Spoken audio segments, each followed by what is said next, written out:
Partition coefficient will be different for different solute at given temperature. It is clearly seen from the data in table below. Liquid pair, water and benzene, solute benzoic acid and succinic acid, and partition coefficient at 293 Kelvin temperature 0.0274 and 0.096.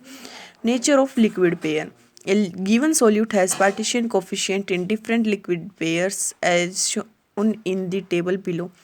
Liquid pair, solute and partition coefficient at 293 Kelvin temperature. Water and ether has solute succinic acid and partition coefficient 5.423, and liquid pair water and benzene solute succinic acid partition coefficient 0.096.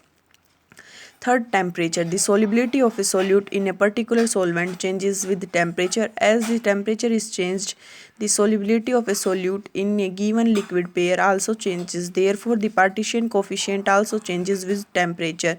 The change in value of partition coefficient for 1 degree rise in temperature is known as temperature coefficient. However, the value of temperature coefficient is generally small. Table below shows value temperature coefficient for some system. System acetic acid in water and ether, temperature coefficient 0.0064. System succinic acid in water and ether, temperature coefficient 0.55.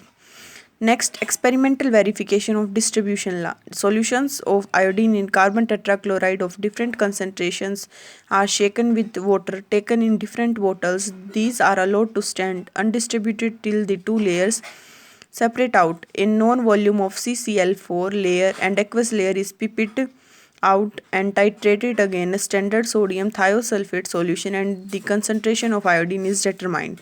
The following results from the distribution of I2 between CCl4 and water show the constancy of ratio of concentration in each layer, hence prove the validity of distribution law.